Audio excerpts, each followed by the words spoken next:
नमस्कार बच्चों। आज वर्ग नवम के पहला चैप्टर संख्या पद्धति के बारे में जानेंगे। इसके बारे में जानेंगे संख्या पद्धति। संख्या पद्धति का मतलब नंबर सिस्टम। नंबर सिस्टम को जानने का प्रयास करेंगे और जानेंगे इससे किस प्रकार के क्वेश्चन आते हैं, चैप्टर में कौन कौन से क्वेश्चन हैं उनको भी सॉल्व करेंगे। इसके साथ ही साथ इसमें से जो ऑब्जेक्टिव क्वेश्चन बनेंगे उनको भी देखते जाएंगे। लेकिन उससे पहले हम थोड़ा सा उससे लोअर क्लास की जो चीज़ें हैं उनको जान लेते हैं। लोअर क्लास की चीज़ों में हमको सबसे पहले जानना था, जब संख्या पद्धति हम पढ़ेंगे तो सबसे पहले जो हमको जानना है वो है प्राकृत संख्या। प्राकृत संख्या इसका मतलब संख्या पद्धति से पहले वे सारी चीज़ें जान लेना जो भी संख्या से संबंधित है। प्राकृत संख्या हो जाएगा। प्राकृत संख्या के बाद हम पूर्ण संख्या भी जानेंगे। पूर्ण संख्या, पूर्ण संख्या प्राकृत संख्या जब हो जाएगी तो इसी में थोड़ा सा संख्या पद्धति को बढ़िया से समझने के लिए सम संख्या, विषम संख्या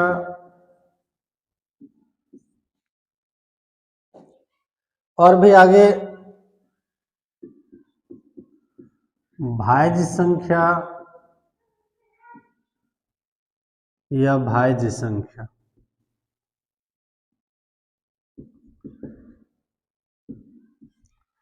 इन सारे संख्याओं को जानने का प्रयास करेंगे। और कभी कभी अगर इसका परिभाषा पूछा जाए तो वो हम कैसे लिखेंगे उसके बारे में भी जानेंगे। तो चलिए शुरू करते हैं। सबसे पहले हम प्राकृत संख्या से। प्राकृत संख्या हम लोग सीधा तौर पर जानते हैं जो भी गिनती वाले संख्या है।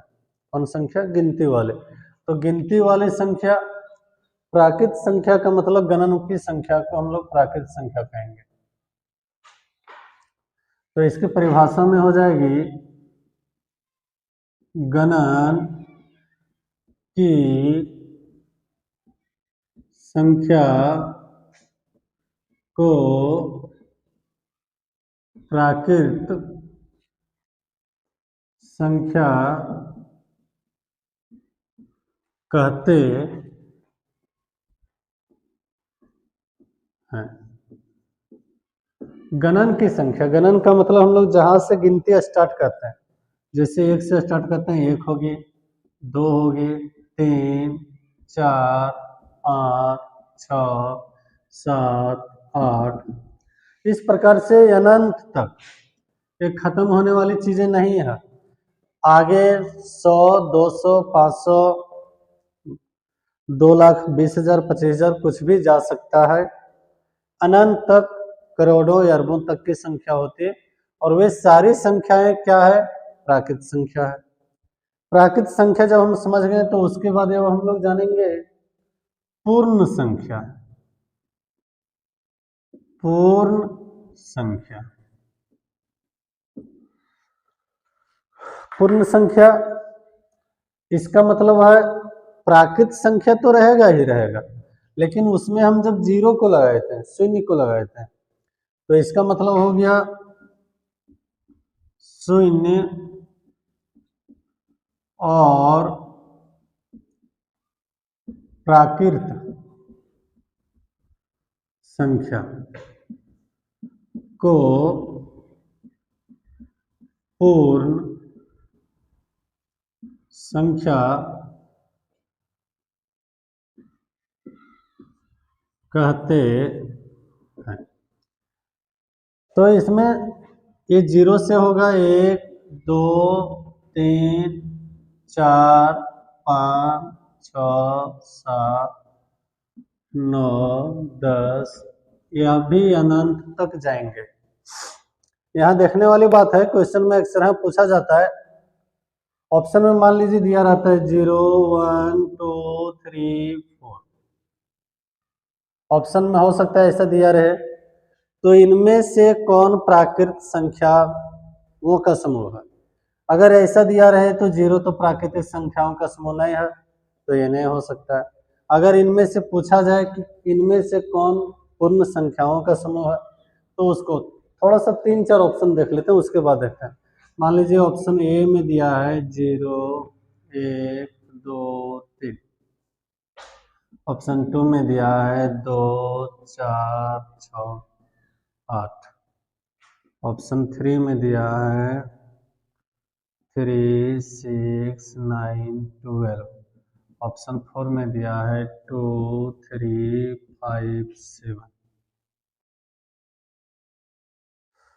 और अगर इसमें से पूछ दिया जाए इनमें से कौन प्राकृत संख्याओं का समूह नहीं है, तो समूह नहीं है, प्राकृत संख्या में 0 कभी नहीं आएगा, तो ये समूह नहीं होगा। बाकी ये सारे हैं प्राकृत संख्या।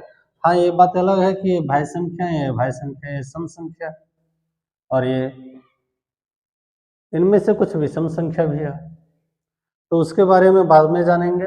चलिए आगे देखते हैं।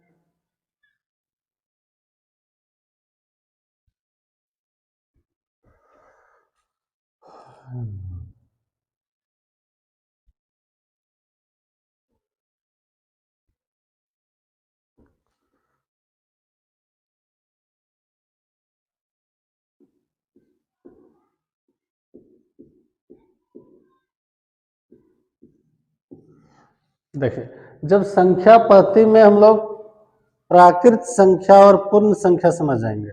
प्राकृत संख्या 1 से शुरू होगा और पूर्ण संख्या 0 से शुरू होगा। 0 पूर्ण संख्या है, परंतु यह प्राकृत संख्या नहीं है। 1 पूर्ण संख्या, प्राकृत संख्या दोनों है। अब उसके बाद इसमें हम लोग जानेंगे सम संख्या। सम संख्या को साधारण कहा जाता है जोड़े वाली संख्या, जोड़े वाली जिसमें 1 जोड़ा, 2 जोड़ा, 3 जोड़ा, 4 जोड़ा, कुछ भी हो। अगर 1 जोड़ा हम लिखेंगे तो 2 होगी, 2 जोड़ा लिखेंगे 4 होगा, 3 जोड़ा लिखेंगे 6 होगा। तो इस प्रकार के जोड़े वाली जो संख्या है उसको सम संख्या कहेंगे। अगर परिभाषा की बात करें तो परिभाषा में ये लिखा जाता है कि वे संख्याएं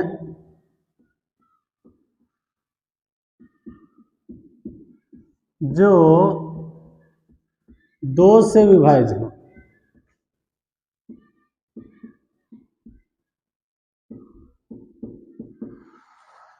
वे संख्याएं जो 2 से विभाज्य हो उसे क्या कहेंगे?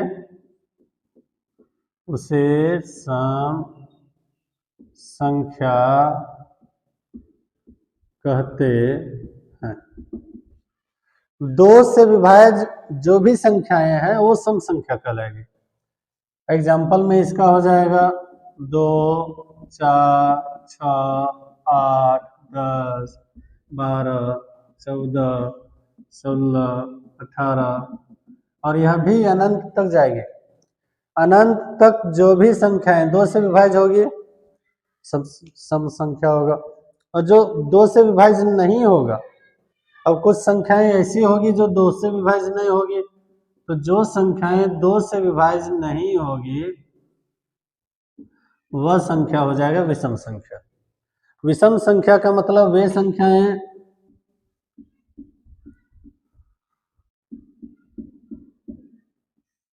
जो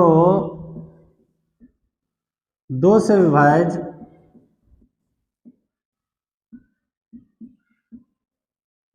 नहीं हो, नहीं हो उसे विषम संख्या कहते हैं। 2 से विभाज्य नहीं हो, जैसे जो बिना जोड़ा में हो, जैसे हो जाएगा ये, अगर 1 की बात करें तो ये 2 से तो भागा जाएगी ही नहीं। भागा जाने के बाद पूर्ण प्राकृत संख्या होना चाहिए।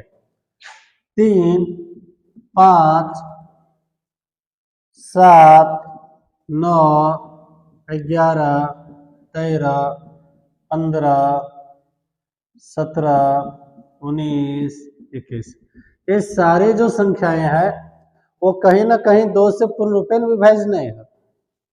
और जब 2 से पूर्ण रूपेण विभाज्य नहीं है, शेषफल अगर 1 बच जा रहा है तो वे विषम संख्या हो गया। तो हम लोग सम संख्या और विषम संख्या जाने, इससे पहले पूर्ण संख्या प्राकृत संख्या जाने। अब हम लोग आगे जानेंगे भाज्य संख्याएं और अभाज्य संख्याएं।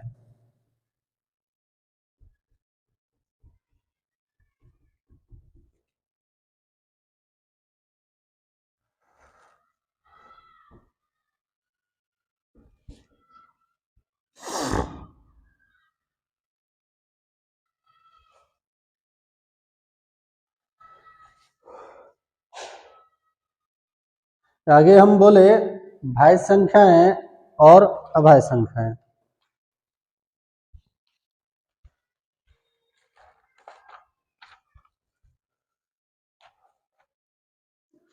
तो सबसे पहले हम देख लेते हैं भाज्य संख्याएं। भाज्य संख्याएं।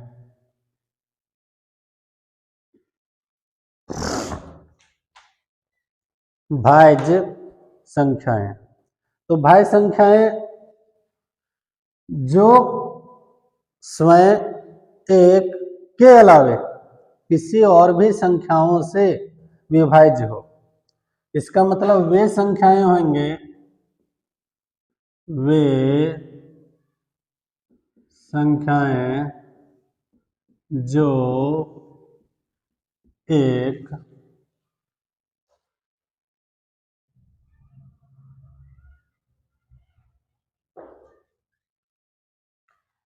या स्वयं को छोड़कर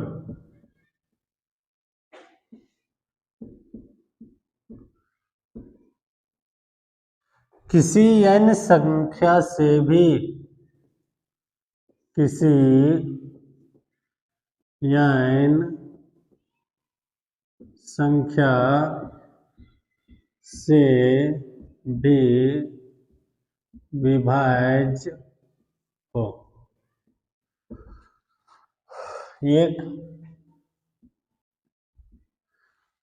जो अभाज्य संख्याएं होती है वो एक और स्वयं, ये दोनों से ही विभाज्य होता है, लेकिन इसको छोड़कर किसी अन्य संख्या से, किसी अन्य संख्या से भी विभाज्य हो, उसे क्या कहेंगे? भाज्य संख्या कहेंगे। क्या कहेंगे? भाज्य संख्या कहते हैं। अगर हम एग्जाम्पल में देखें तो यह 4 से स्टार्ट होगी। 4 का जो विभाज्य है वो 2 है, 2 के टेबल में 4 आते हैं। 5 तो होगा नहीं, फिर 6, 7 नहीं, 8, 8 के बाद फिर 9 होगा। 9 विषम संख्या है। बार बार प्रॉब्लम यही आ जाता है, भाज्य और अभाज्य संख्याओं को जब हम लिखते हैं तो 9 को जैसे देखते हैं तो सोचते हैं अभाज्य है, लेकिन वैसा कुछ नहीं। 9 3 के टेबल में आ जाता है, इसलिए यह भाज्य है। 9 के बाद फिर 10 भी भाज्य है। 11 कोई भी टेबल में नहीं आ रहा है तो अभाज्य हो गया। 12 आ रहा है, 12 भाज्य हो गया। 13 नहीं आ रहा है, 14, 15, 16, 17 भाज्य है। 18, 20, 21, 21 के बाद फिर 22, 24, 25, 26, 27, 28। यहाँ लगातार ये सब है भाज्य संख्या है, और यह भी अनंत तक जाएगी, इसकी कोई भी सीमा नहीं होगी, करोड़ों तक गिनती में जा सकता है। अब इसी में हम लोग जानेंगे यह भाज्य संख्या, यह भाज्य संख्या। और अभाज्य संख्या जब जानेंगे तो जस्ट इसका उल्टा, वे संख्याएं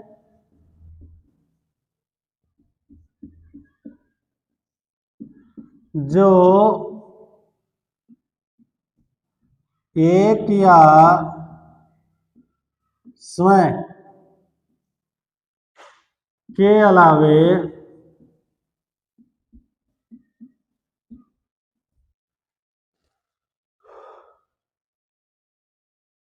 किसी n संख्या से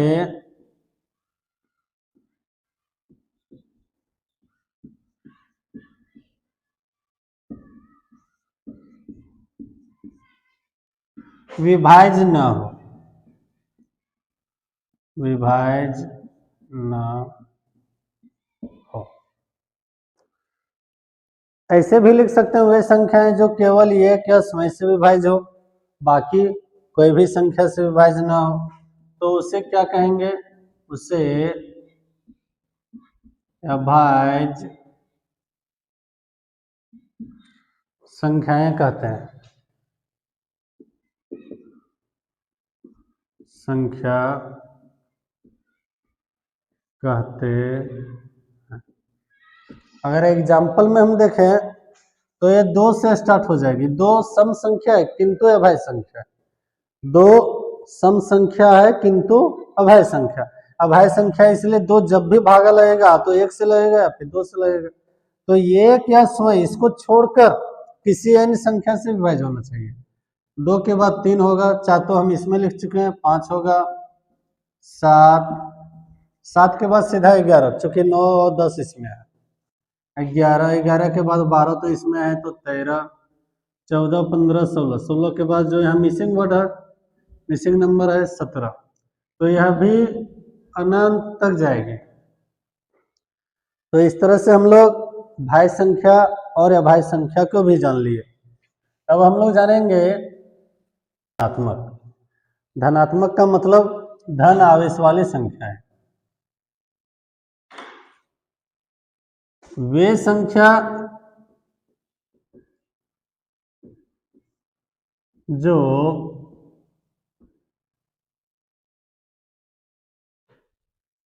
धन आवेश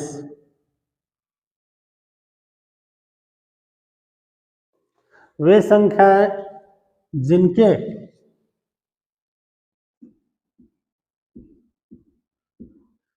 अंश और हर के चिन्ह समान हो।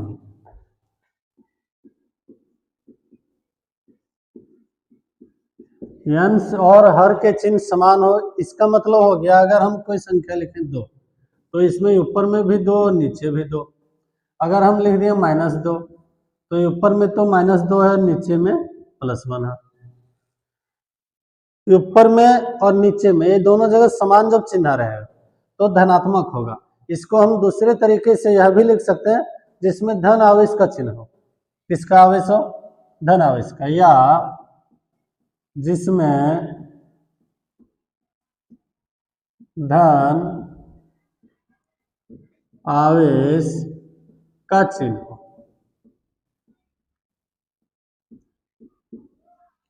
उसे धनात्मक कहेंगे।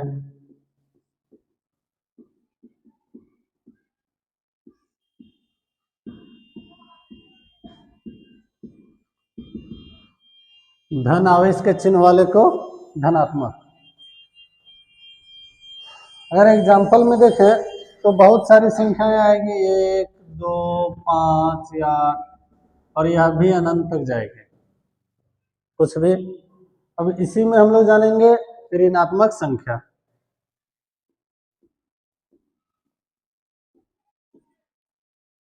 ऋणात्मक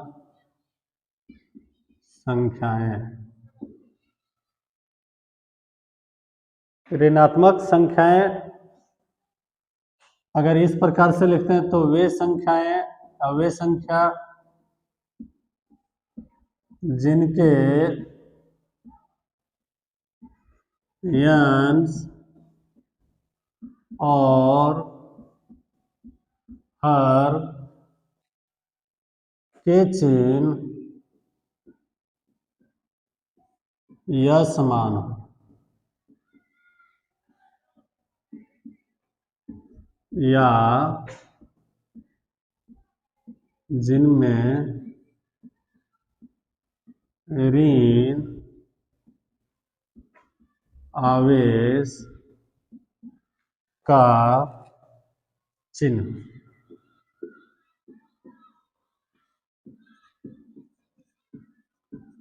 उसे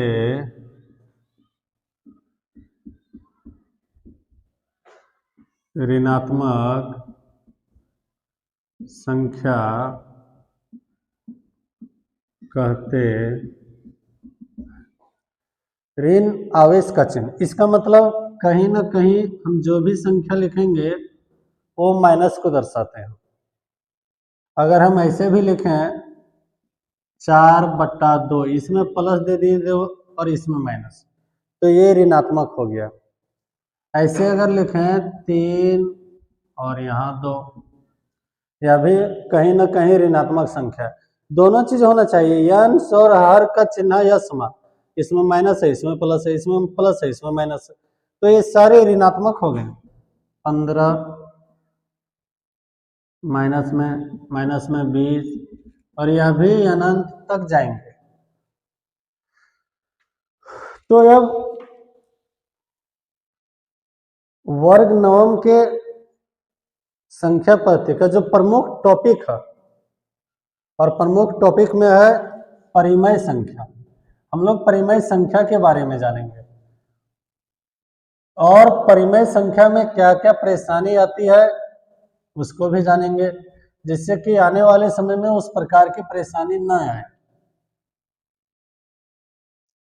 जब हम लोग क्वेश्चन को सॉल्व करते हैं चैप्टर वाले, तो फिर ये परेशानी आती है। तो चलिए अब हम स्टार्ट करते हैं परिमेय संख्या। उससे पहले बहुत सारी संख्या को हमको समझ लेना होता है। हम थोड़ा एक शॉर्ट सा ट्रिक में जानेंगे कौन सी संख्याएं कैसी है। चलिए मान लीजिए हम यहाँ 0 से कोई संख्या स्टार्ट कर रहे हैं, 1 2 3 4 5 6 7, ये ऐसे जाएंगे अनंत तक। लेकिन ये घटते क्रम में ऐसे रहेंगे, -1 -2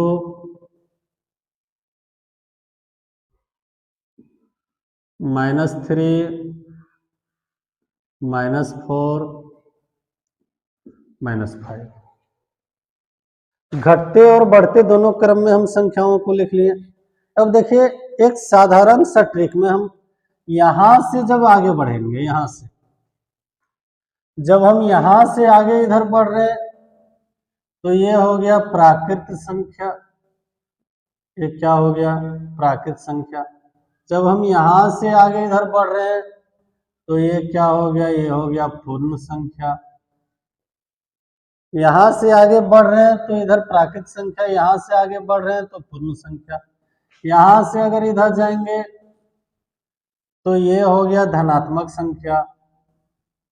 ये क्या हो गया? धनात्मक।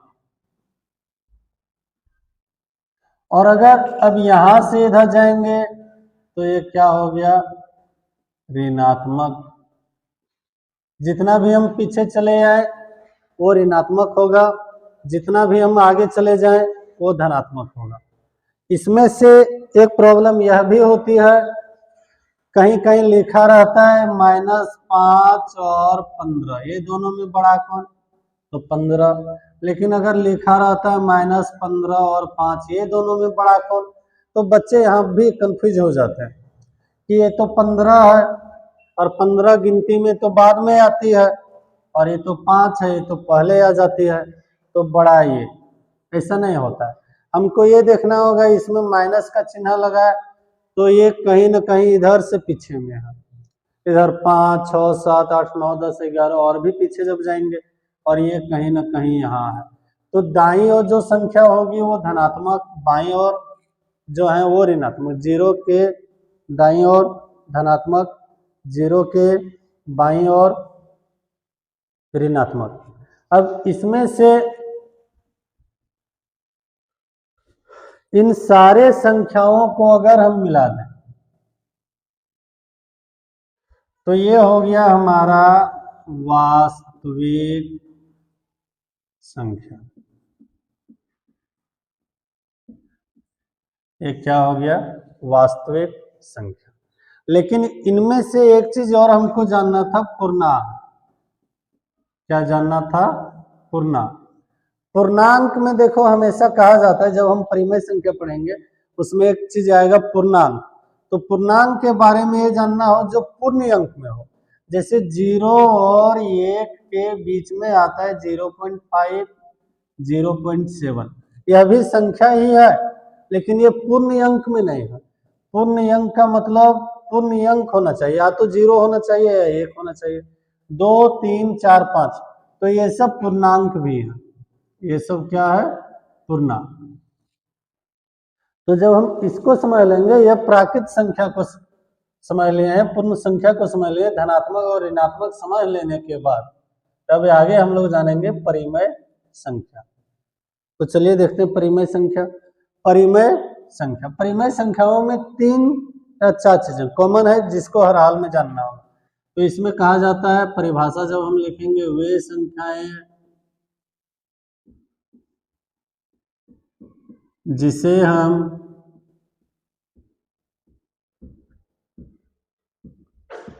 अंश बटा हर, शॉर्ट में अगर लिखेंगे तो P/Q।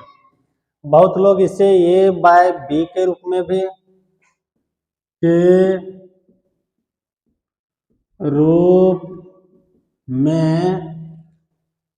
लिख सकते हैं,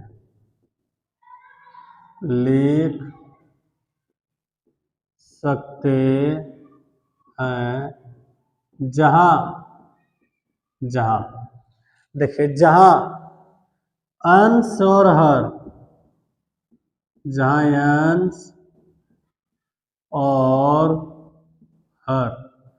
अंश और हर पूर्णांक हैं,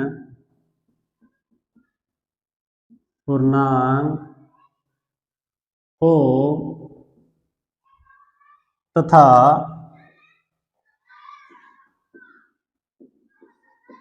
हर कभी भी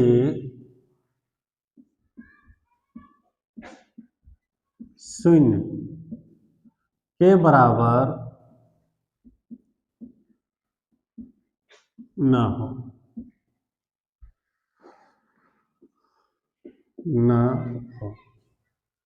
और अगर ऐसी संख्या है तो क्या कहेंगे उसे प्राकृत संख्या कहते हैं। प्राकृत में उसे परिमेय संख्या कहते हैं, उसे परिमेय संख्या कहते हैं। इसमें हमको 3 चीजें पर ध्यान देना है। पहला चीज, वो तो P/Q के रूप में होंगे, ये क्लियर, P/Q के रूप में होंगे। दूसरा, ये दोनों पूर्णांक होंगे। और तीसरा, हम लिख सकते हैं। चौथा, कभी भी 0 के बराबर में नहीं होगा, जिसे हम शॉर्ट में बराबर न हो। यहाँ पर हम ऐसे भी लिख सकते हैं, Q does not equal 0, Q does not equal 0, ये कभी भी 0 के रूप में नहीं होगा, मतलब नीचे 0 हो ही नहीं सकता, पहला चीज। दूसरा चीज, ये दोनों जो है वो पूर्णांक होंगे, या तो 1 होगा, या 2 होगा, या 3 होगा, या 4 होगा। कभी भी 0.5, 2.2, 0.3, 7.8, इस प्रकार के दशमलव इस सब की संख्याएं न तो ऊपर होगी न ही नीचे होगी। तीसरा चीज हम लिख सकते हैं, देखिए यही लिख सकते हैं बहुत बड़ा फैक्टर हो जाता है परिमेय संख्या में। लिख सकते हैं इसका मतलब क्या है, अब दिया रहता है कि 0 परिमेय संख्या है या अपरिमेय संख्या है, तो बहुत सारे लोग देखते हैं कि 0 है, इसके नीचे तो कोई संख्या है ही नहीं। तो ये जो चीजें कह रही है लिख सकते हैं, तो हम इसको ऐसे लिख दिए 0/2। अब देखते हैं क्या ये सारी चीजों को फॉलो कर रहे हैं। तो पूर्णांक, ये भी पूर्णांक, ये भी पूर्णांक, नीचे 0 नहीं होना चाहिए, चलिए नीचे 0 नहीं है। तीसरा, अंश बाय हर में P/Q के रूप में है, तो है, तो यह क्या हो गया, परिमेय संख्या हो गया।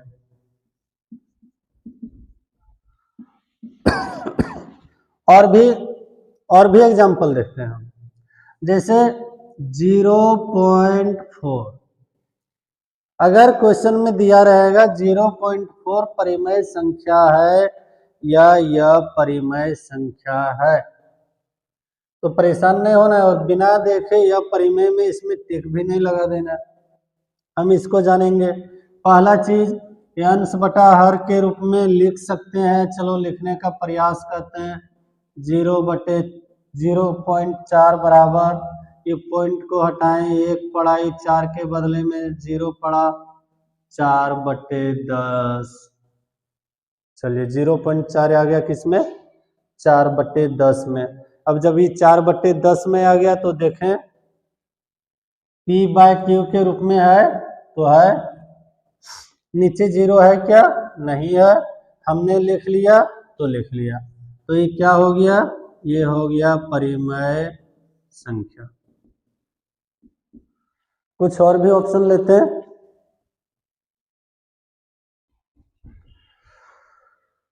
सबसे ज्यादा जो परेशानी होता है अगर ऐसा दिया रहे 25, ऑप्शन में दिया रहे इनमें से कौन परिमेय संख्याएं हैं।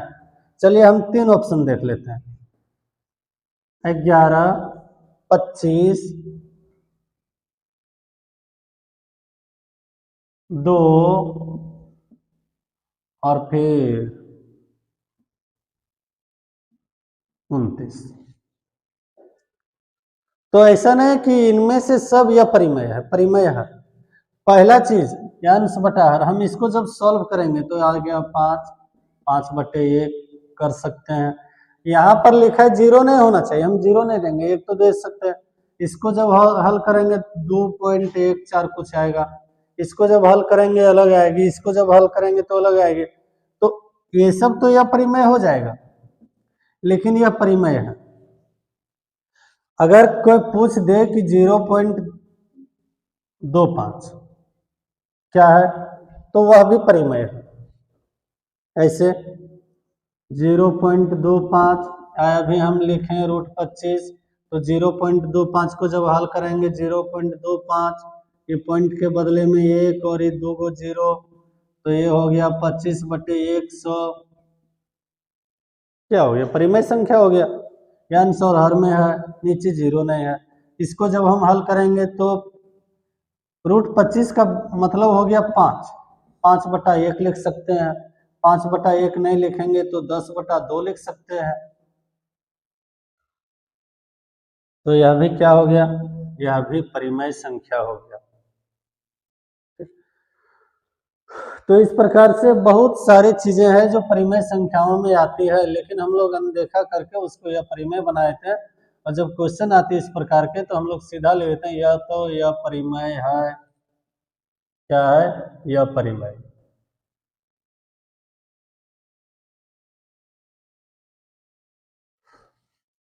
अब हम लोग अगला चीज जानेंगे, यह परिमेय संख्या।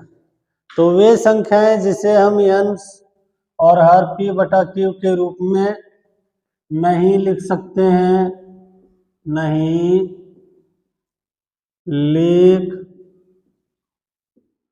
सकते हैं, जहां अंश और हर पूर्णांक हो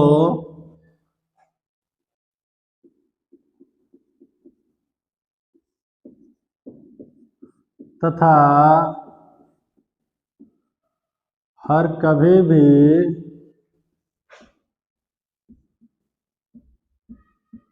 शून्य के बराबर ना हो।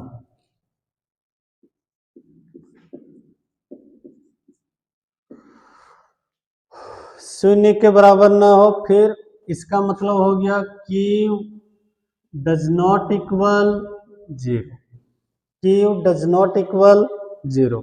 देखिए इस प्रकार की संख्याओं के बारे में जब हम जाने तो इतना तो कंफर्म है, जिसको हम अंश और हर के रूप में लिख ही नहीं सकते, तो अगर हम √2 का वैल्यू प्राप्त करेंगे तो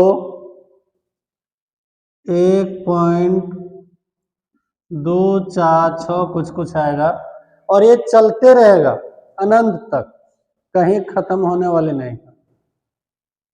तो √2, √3, √5, √7 जो भी पूर्ण वर्ग संख्या नहीं है हम उसको इसमें लिख देंगे। √7 के बाद फिर √8, √10, √11, √12, √13, इस प्रकार की जितनी भी संख्याएं हैं जो पूर्ण वर्ग में नहीं, देखें यहाँ 4 को हम छोड़ दिए हैं। 4 क्या है? परिमेय संख्या होगा। फिर हम यहाँ 9 को छोड़ दिए, 9 क्या हो जाएगा? परिमेय संख्या होगा। लेकिन उसके बाद के जो है वो क्या हो जाएंगे? यह परिमेय हो जाएंगे। इसके अलावा पाई का वैल्यू कभी भी 22/7 होता नहीं है, हम लोग इसको मान लेते हैं। 22/7 को क्या कहते हैं? मान लेते हैं। पाई का मान 3.14 वो चलते रहता है और अनंत तक। हम इसको 100 अंक तक भी, 1000 अंक तक भी आगे लिख सकते हैं और कभी भी खत्म होने वाली नहीं। तो वे सब क्या हो गया? यह परिमेय संख्या हो गया। हम इसको जब भी सॉल्व करेंगे जिस भी तरीके से चाहेंगे कि हम इसको, इसका एक तो ये खत्म कर लें जो अनंत तक जा रही है, दूसरा अगर खत्म करना चाहें या फिर कोई एक सीरीज में आना शुरू हो जाए तब भी हम उसको परिमेय कर लेते, लेकिन वैसा कुछ नहीं होता है। इसलिए इन सारे संख्याओं को यह परिमेय संख्या कहा जाता है। धन्यवाद।